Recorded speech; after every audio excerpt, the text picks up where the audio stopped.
Do you have one of these? I got a little obsessed with mine. In fact, I got a little obsessed with all my stuff. Have you ever wondered where all the stuff we buy comes from and where it goes when we throw it out? I couldn't stop wondering about that, so I looked it up. And what the textbook said is that stuff moves through a system from extraction to production to distribution to consumption to disposal. All together, it's called the materials economy. Well, I looked into it a little bit more. In fact, I spent 10 years traveling the world, tracking where our stuff comes from and where it goes. And you know what I found out? That is not the whole story. There is a lot missing from this explanation. For one thing, this system looks like it's fine. No problem. But the truth is, it's a system in crisis. And the reason it's a system in crisis is it's a linear system and we live on a finite planet. And you cannot run a linear system on a finite planet indefinitely. Every step along the way, this system is interacting with the real world. In real life, it's not happening on a blank white page. It's interacting with societies, cultures, economies, the environment. And all along the way, it's bumping up against limits. Limits we don't see here because the diagram is incomplete. So let's go back through. Let's fill in some of the blanks and see what's missing. Well, one of the most important things that's missing is people. Yes, people. People live and work all along this system. And some people in this system matter a little more than others. Some have a little more say. Who are they? Well, let's start with the government. Now, my friends tell me I should use a tank to symbolize the government, and that's true in many countries and increasingly in our own. After all, more than 50% of our federal tax money is now going to the military. But I'm using a person to symbolize the government because I hold true to the vision and values the government should be of the people, by the people, for the people. It's the government's job to watch out for us, to take care of us. That's their job. Then along came the corporation. Now, the reason the corporation looks bigger than the government is that the corporation is bigger than the government. Of the 100 largest economies on Earth now, 51 are corporations. And as the corporation has grown in size and power, we've seen a little change in the government where they're a little more concerned in making sure everything's working out for those guys than for us. Okay, so let's see what else is missing from this picture. We'll start with extraction, which is a fancy word for natural resource exploitation, which is a fancy word for trashing the planet.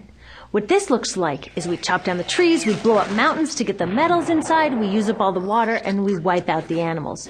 So here we are running up against our first limit. We are running out of resources. We are using too much stuff. Now, I know this can be hard to hear, but it's the truth, so we've got to deal with it. In the past 3 decades alone, 1/3 of the planet's natural resource base has been consumed. Gone. We are cutting and mining and hauling and trashing the place so fast that we're undermining the planet's very ability for people to live here. Where I live, in the United States, we have less than 4% of our original forests left. 40% of the waterways have become undrinkable. And our problem is not just that we're using too much stuff, but we're using more than our share. We have 5% of the world's population, but we're using 30% of the world's resources and creating 30% of the world's waste. If everybody consumed at U.S. rates, we would need 3 to 5 planets. And you know what? We've only got 1. So my country's response to this limitation is simply to go take somebody else's. This is the third world, which some would say is another word for our stuff that somehow got on somebody else's land. So what does that look like? The same thing, trashing the place. 75% of global fisheries now are fished at or beyond capacity. 80% of the planet's original forests are gone. In the Amazon alone, we're losing 2,000 trees a minute. That is 7 football fields a minute. And what about the people who live here? Well, according to these guys, they don't own these resources, even if they've been living there for generations. They don't own the means of production, and they're not buying a lot of stuff. And in this system, if you don't own or buy a lot of stuff, you don't have value. So next, the materials move to production. And what happens there is we use energy to mix toxic chemicals in with the natural resources to make toxic contaminated products. There are over 100,000 synthetic chemicals in use in commerce today. Only a handful of them have even been tested for health impacts, and none have been tested for synergistic health impacts. That means when they interact with all the other chemicals we're exposed to every day. So we don't know the full impact on health and the environment of all these toxic chemicals, but we do know one thing. Toxics in, toxics out. As long as we keep putting toxics into our industrial production systems, we're going to keep getting toxics in the stuff that we bring into our homes and workplaces and schools, and our bodies. Like BFRs, brominated flame retardants, they're a chemical that make things more fireproof, but they are super toxic. They're a neurotoxin. That means toxic to the brain. What are we even doing using a chemical like this? Yet we put it in our computers, our appliances, couches, mattresses, even some pillows. In fact, we take our pillows, we douse them in a neurotoxin, then we bring them home and put our heads on them for 8 hours a night to sleep. Now, I don't know, but it seems to me in this country with so much potential, we could think of a better way to stop our heads from catching on fire at night. Now, these toxics build up the food chain and concentrate in our bodies. Do you know what is the food at the top of the food chain with the highest level of many toxic contaminants? Human breast milk. That means that we've reached a point where the smallest members of our societies, our babies, are getting the highest lifetime dose of toxic chemicals from breastfeeding from their mothers. Is that not an incredible violation? Breastfeeding must be the most fundamental human act of nurturing. It should be sacred and safe.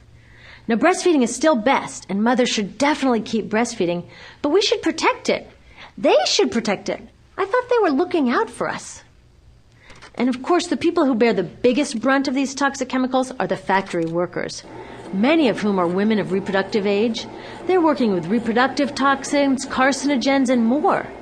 Now I ask you, what kind of woman of reproductive age would work in a job exposed to reproductive toxins except for a woman with no other option? And that's one of the beauties of this system. The erosion of local environments and economies here ensures a constant supply of people with no other option. Globally, 200,000 people a day are moving from environments that have sustained them for generations into cities, many to live in slums, looking for work, no matter how toxic that work may be.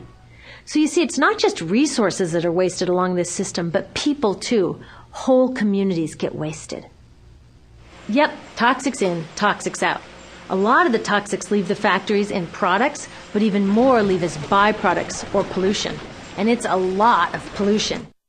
In the U.S., our industry admits to releasing over 4 billion pounds of toxic chemicals a year. And it's probably a lot more because that's only what they admit. So that's another limit because yuck, who wants to look at and smell 4 billion pounds of toxic chemicals a year? So what do? Move the dirty factories overseas, pollute someone else's land. But surprise, a lot of that pollution is coming right back at us, carried by wind currents.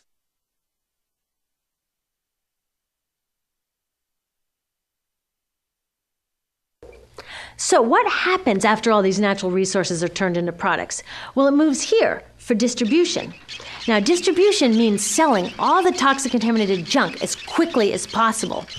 The goal here is to keep the prices down, keep the people buying, and keep the inventory moving. How do they keep the prices down? Well, they don't pay the store workers very much, and they skimp on health insurance every time they can. It's all about externalizing the costs. What that means is that the real costs of making stuff aren't captured in the price. In other words, we aren't paying for the stuff we buy. I was thinking about this the other day. I was walking to work and I wanted to listen to the news, so I popped into a Radio Shack to buy a radio. I found this cute little green radio for $4.99. I was standing there in line to buy this thing and I was thinking, how could $4.99 possibly capture the cost of making this radio and getting it into my hands? The metal was probably mined in South Africa. The petroleum was probably drilled in Iraq. The plastics were probably produced in China. And maybe the whole thing was assembled by some 15-year-old in a maquiladora in Mexico. $4.99 wouldn't even pay the rent for the shelf space it occupied until I came along, let alone part of the staff guy's salary who helped me pick it out, or the multiple ocean cruises and truck rides pieces of this radio went on. That's how I realized I didn't pay for the radio. So who did pay? Well, these people paid with the loss of their natural resource space. These people paid with the loss of their clean air, with increasing asthma and cancer rates. Kids in the Congo paid with their future.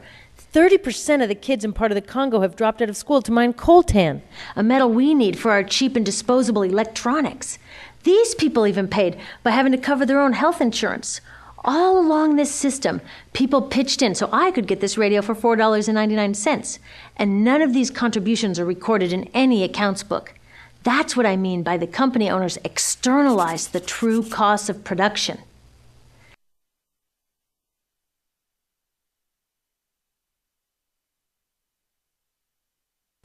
And that brings us to the golden arrow of consumption.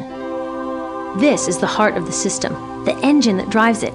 It is so important that protecting this arrow has become the top priority for both of these guys. That's why after 9/11, when our country was in shock, and President Bush could have suggested any number of appropriate things, to grieve, to pray, to hope. No, he said to shop, to shop. We have become a nation of consumers. Our primary identity has become that of being consumers, not mothers, teachers, farmers, but consumers. The primary way that our value is measured and demonstrated is by how much we contribute to this arrow, how much we consume. And do we? We shop and shop and shop, keep the materials flowing, and flow they do.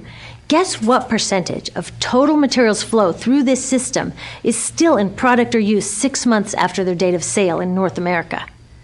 50%? 20? No, 1%.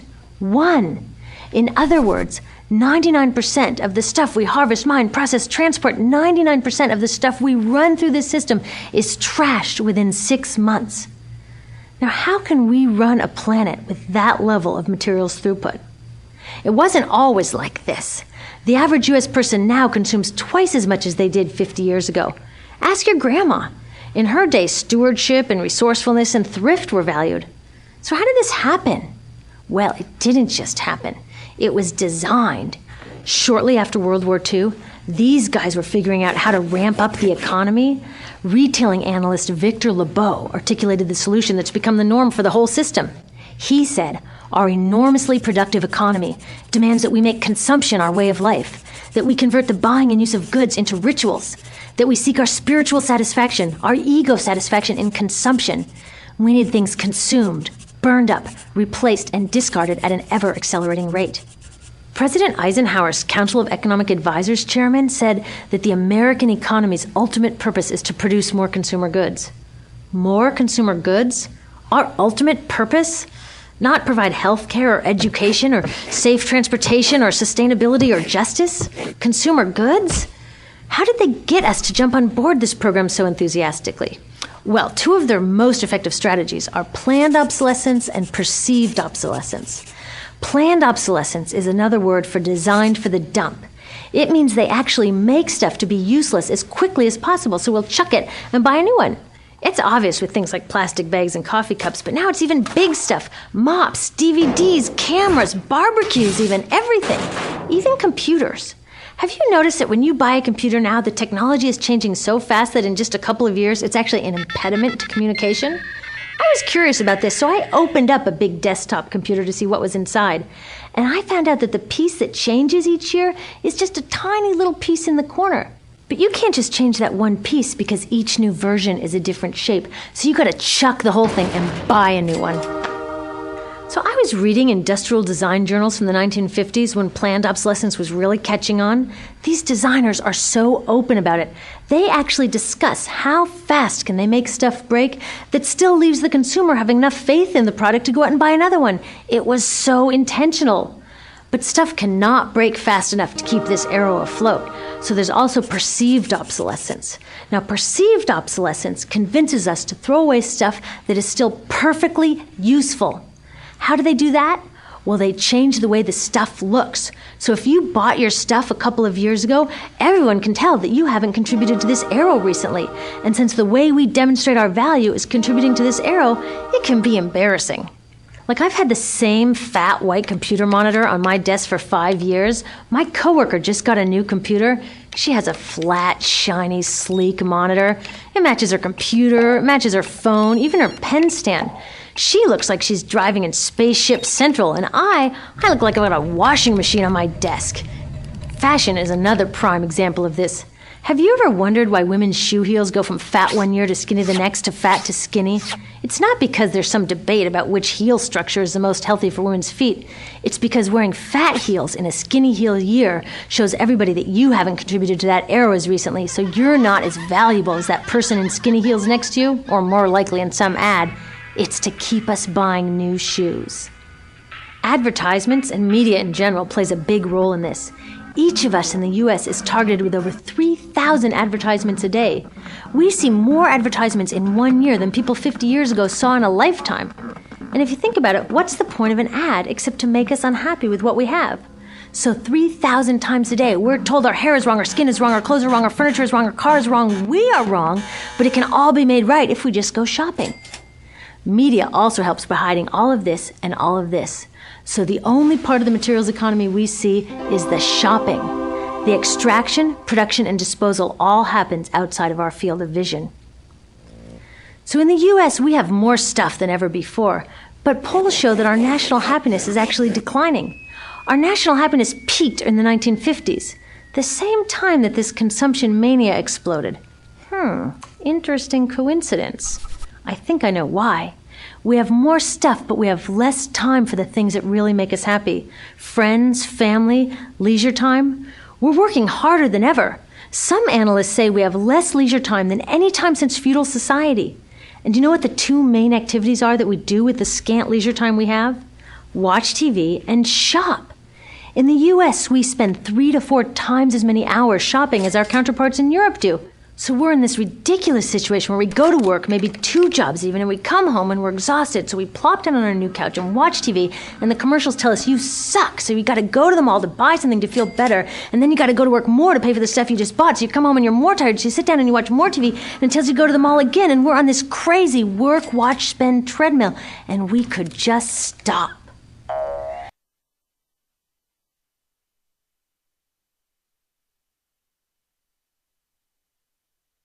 So in the end, what happens to all the stuff we buy anyway? At this rate of consumption, it can't fit into our houses, even though the average house size has doubled in this country since the 1970s. It all goes out in the garbage. And that brings us to disposal. This is the part of the materials economy we all know the most because we have to haul the junk out to the curb ourselves. Each of us in the United States makes 4.5 pounds of garbage a day. That's twice what we each made 30 years ago. All of this garbage either gets dumped in a landfill, which is just a big hole in the ground, or if you're really unlucky, first it's burned in an incinerator and then dumped in the landfill. Either way, they both pollute the air, land, water, and don't forget, change the climate. Incineration is really bad. Remember those toxics back in the production stage? Well, burning the garbage releases the toxics up into the air. Even worse, it makes new super toxics, like dioxin. Dioxin is the most toxic man-made substance known to science, and incinerators are the #1 source of dioxin. That means that we could stop the #1 source of the most toxic man-made substance known just by stopping burning the trash. We could stop it today. Now, some companies don't want to deal with building landfills and incinerators here, so they just export the disposal too. What about recycling? Does recycling help? Yes, recycling helps. Recycling reduces the garbage at this end, and it reduces the pressure to mine and harvest new stuff at this end. Yes, yes, yes, we should all recycle, but recycling is not enough. Recycling will never be enough for a couple reasons. First, the waste coming out of our houses is just the tip of the iceberg.